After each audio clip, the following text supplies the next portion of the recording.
नमस्कार साथियों, मैं जनपद वाराणसी से समाज सेवी पार्टी का राष्ट्रीय अध्यक्ष आपका सेवक सन्यासी ठाकुर दिलीप सिंह चौरसिया उर्फ सर्वजीत सिंह। साथियों, मैं आज अपना कीमती समय निकाल कर वीडियो बना रहा हूँ। भारत के समस्त लोग मेरी वीडियो को देखें, उसे लाइक करें, शेयर करें। और मैं कुछ ज़रूरी बातों को कहना चाहता हूँ। साथियों, मैं देख रहा हूँ हमारे देश में लगातार Bharatiya Janata party bank coat वोटों की चोरी करके निरंतर वो अपनी पार्टी की सरकार हर जगहों पर बना रही है। और भारतीय जनता पार्टी सिर्फ उन्हीं लोगों को जिता रही है जो लोग आरएसएस पे जुड़े हुए हैं या आरएसएस के कार्यकर्ता हैं। वो सिर्फ अपने कार्यकर्ताओं को, आरएसएस के लोगों को जगह जगह से टिकट दे रहा है और उन्हीं लोगों को चुनाव जिता रहा है, विधायक बना रहा है, सांसद बना रहा है। और हमारे देश की जनता हाथ पे हाथ धरे हुई बैठी हुई है। साथियों, मैं 100% दावे के साथ कहता हूँ, आज हमारे देश में ये सब जो हो रहा है इसकी देन हमारे देश की जनता की कमज़ोरी है। और हमारे देश में पुलिस प्रशासन कमज़ोर है।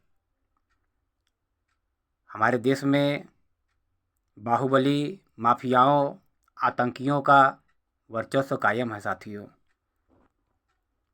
मैं आप लोगों को बता देना चाहता हूँ, ये मंत्री मिनिस्टर इनके ऊपर बैठे होते हैं, माफियाओं के ऊपर बैठे होते हैं आतंकवादी जैसे लोग जो माफियाओं को सपोर्ट करते हैं।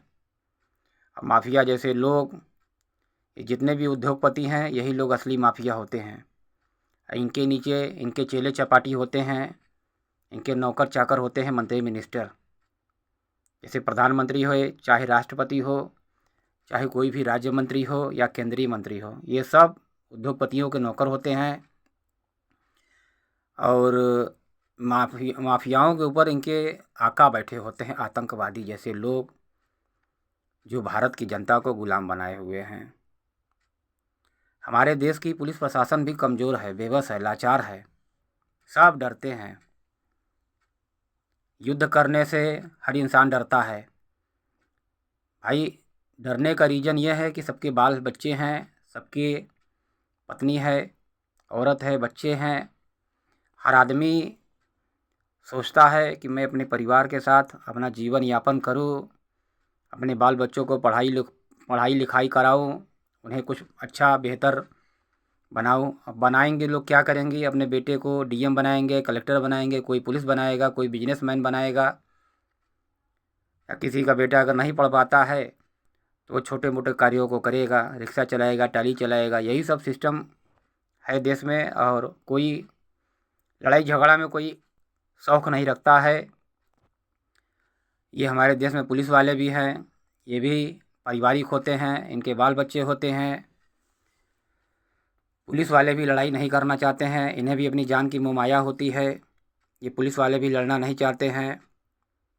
मंत्री मिनिस्टर के आगे ये लोग सिर झुका कर रहते हैं।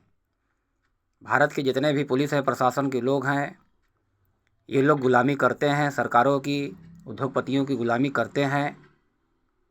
भाई देखिए, कोई भी पुलिस वाला है वो युद्ध नहीं करना चाहेगा, वो लड़ना नहीं चाहेगा। भाई लड़ेगा, मरेगा तो मर जाएगा, तो उसके बाल बच्चे का जीवन कौन देखेगा? तो ये पुलिस प्रशासन चाहे कोई भी हो, हमारे देश में देखिए माफियाओं, आतंकवादियों का दबदबा है पूरे देश के अंदर में। और आतंकवादी जैसे लोग प्रधानमंत्री को गुलाम बनाए हुए हैं। और प्रधानमंत्री जैसे लोग, पुलिस प्रशासन, कमांडो, ये सब छोटे मोटे लोग हैं। इन लोगों की औकात नहीं है प्रधानमंत्री के सामने नज़र उठा के बात कर ले या प्रधानमंत्री की किसी भी चीज़ों का विरोध कर दे। चाहे कोई भी पुलिस विभाग का कोई भी कर्मचारी हो, कोई भी सरकारी कर्मचारी हो, वो प्रधानमंत्री के बातों को, चाहे वो गलत काम करे, चाहे कितना ही वो गलत काम करे, चाहे जितना भी वो गलत काम करे, किसी की औकात नहीं है कोई बोल दे प्रधानमंत्री को कि आप गलत कर रहे हो या हाथ रोक दे। प्रधानमंत्री मनमानी करेगा, किसी की औकात नहीं है कोई बोल दे। देखो भाइयों, साथियों, यह अगर पुलिस वाले या डीएम कलेक्टर ये ज़रा सा भी अगर कोई बोल दे कि प्रधानमंत्री जी आप गलत काम कर रहे हैं, प्रधानमंत्री उसकी खाल खाल उधेड़ देगा। कोई भी डीएम हो, कोई भी कमांडो हो, कमांडो की औकात नहीं है। वो सब बाल बच्चेदार होते हैं, कमांडो हो चाहे पुलिस हो चाहे पीएसजी कमांडो हो, कोई भी दुनिया का कोई भी कमांडो हो, प्रधानमंत्री के गलत कार्यों को रोकने की शक्ति उसके अंदर नहीं है। वो डरेगा कि मेरा बाल बच्चा है, मैं लड़ूंगा, मैं मर जाऊंगा, मेरे बाल बच्चे का। कोई भी कमांडो हो, किसी भी प्रकार का कमांडो हो, पीएसजी हो, एनएसजी हो, कोई भी कमांडो हो, तो सभी अपने परिवार में लगे हुए हैं। सिर्फ परिवार जियाने से मतलब है लोगों को। देश में क्या हो रहा है, आतंकवादी जैसे लोग हमारे देश का नेटवर्क चला रहे हैं और देश की सरकारें उनके तलवे चाट रही हैं। उद्योगपति जैसे लोग, माफिया जैसे लोग, वर्चस्व है, बार बार जिसे चाहेंगे माफिया जैसे लोग, उन्हीं की सरकार बनेगी। तो बस वही चीज़ें हैं साथियों। यदि कोई भी कमांडो कह दे कि मोदी जी आप गलत काम कर रहे हैं, मैं आपकी चीज़ों को रोकना चाहता हूँ, कोई भी रोक दे, हिम्मत है, खाल उधेड़ दिया जाएगा, उसकी गोली से मार दिए जाएंगे। और सबसे बड़ी खासियत ये हमारे देश में है कि एक आदमी अगर मार खाता है तो दूसरा सोच अपनी बारी का इंतज़ार करता है कि चलो आज वो मार खा रहा है, कल मेरी नंबर आएगी।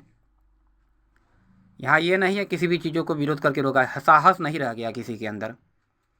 जब हमारे देश के अंदर साहसी जैसे लोग नहीं रहेंगे, युद्ध करने वाले लोग नहीं रहेंगे, तो कभी भी कोई मुल्क अगर यदि हमारे देश के ऊपर हमला करेगा तो कैसे लोग लड़ेंगे और कैसे अपने देश को बचाएंगे। मैं बस यही कहना चाहता था साथियों। यही सब ये चीज़ें हैं और हर आदमी लड़ाई झगड़ा डरता है। ये पुलिस वाले जैसे लोग कमज़ोर जैसे लोगों को सताते हैं, कमज़ोर, बेबस, लाचार। साहस नहीं है कि आतंकियों से लड़ लें, माफियाओं से लड़ लें, उद्योगपतियों से लड़ लें। उद्योगपति एक का गलत काम करे चाहे 1000 गलत काम करे, औकात नहीं है किसी भी पुलिस, कमांडो, मिलिट्री, किसी की औकात नहीं है कि वो उद्योगपति को रोक दे या प्रधानमंत्री को रोक दे। तलवे चाट रहे हैं लोग, साहस नहीं है, हिम्मत नहीं है। देखो साथियों, मैं इतना जानता हूँ, जो इंसान लड़ने और मरने को तैयार हो जाए उससे बड़ा कोई गुंडा नहीं होता है, उससे बड़ा कोई साहसी नहीं होता है। मर के तो सबको जाना है। रावण ने यही बात बोला था कि जो कायर होते हैं वो मौत आने के पहले, मृत्यु आने के पहले ही बार बार वो डर जाते हैं। तो साथियों, यही हाल रहेगा, सारे लोगों को उजाड़ा जाएगा और सारे लोगों को बर्बाद कर दिया जाएगा। कुछ लोग जैसे दाल मंडी की सड़कें चौड़ी की जा रही हैं, दुकानदारों को वहाँ परेशान किया जा रहा है, प्रताड़ित किया जा रहा है। ऐसा नहीं है कि दाल मंडी के बाद काम ख़त्म हो जाएगा। आज दाल मंडी को उजाड़ा जाएगा, कल आपके मकानों को उजाड़ दिया जाएगा, परसों उनके मकानों को उजाड़, सबके नंबर आएगी, इंतज़ार कीजिए। बारी सबका आएगा, नंबर सबका आएगा, बारी बारी अपनी बारी का इंतज़ार कीजिएगा। क्योंकि हमारे देश में माफियाओं और आतंकियों का वर्चस्व कायम है और नेता मंत्री ये तो तलवे चाटते हैं, आतंकियों के, माफियाओं के तलवे चाटते हैं। जितने भी प्रधानमंत्री हो चाहे राष्ट्रपति हो, हमारे देश के जितने भी नेता मंत्री हैं सब तलवे चाटते हैं। और साथियों, मैं एक बात और बता देना चाहता हूँ, जिगर देखिए, पैसे वाले जितने भी लोग होते हैं ये तो मरना ही नहीं चाहते हैं, क्योंकि इनके पास दौलत होती है, ये ऐशो आराम की ज़िंदगी जीते हैं। पैसे वाले मौत आने से पहले ही मर जाते हैं। सोचते हैं अगर मैं मर गया तो मेरी इतनी बड़ी अरबों की संपत्ति है, अरबों खरबों की संपत्ति है, मैं उद्योगपति हूँ।